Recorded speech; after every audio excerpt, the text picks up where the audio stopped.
মোৰ কবিতাৰ শিৰোনাম ধুনীয়া ল'ৰা ছোৱালী। এই অচিনাকি পৃথিৱীত এটা ভাইৰেল এপ যাৰ নাম টিকটক। হাজাৰ হাজাৰ ল'ৰা ছোৱালী এই এপটোত বলি। টিকটক জগতৰেই ময়ো ছাত্ৰী। মোৰ লগতেই 34গৰাকী ল'ৰা ছোৱালীৰে গঠিত আমাৰ গ্ৰুপটি। আছামী বোলাজনে বহুতকে চিনালে নতুন ল'ৰা ছোৱালী। গায়ক বুলিবলৈ আছে অৰ্ণৱ দা, শিল্পী বা কংকনা।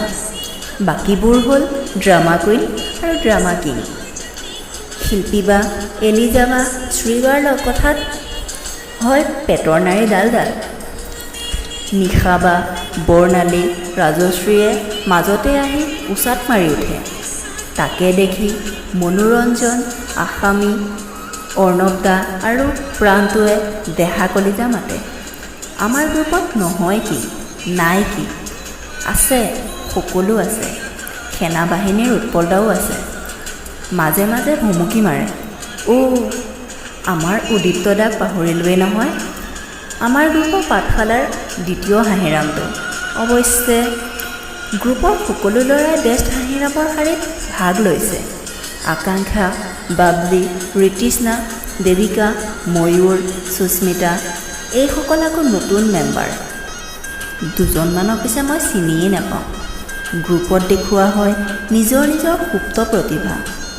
কবিৰ কবিতা, গায়কৰ গান, নৰ্তকীৰ নৃত্য, এক্টিঙৰ লগতে ছায়াৰীও। ৰূপালী বা আৰু বিউটি বায়েও হাঁহিৰ খোৰাক তোলে। স্বপ্নই আকৌ দুৱাৰৰ ফাকেৰে জুমি থাকে।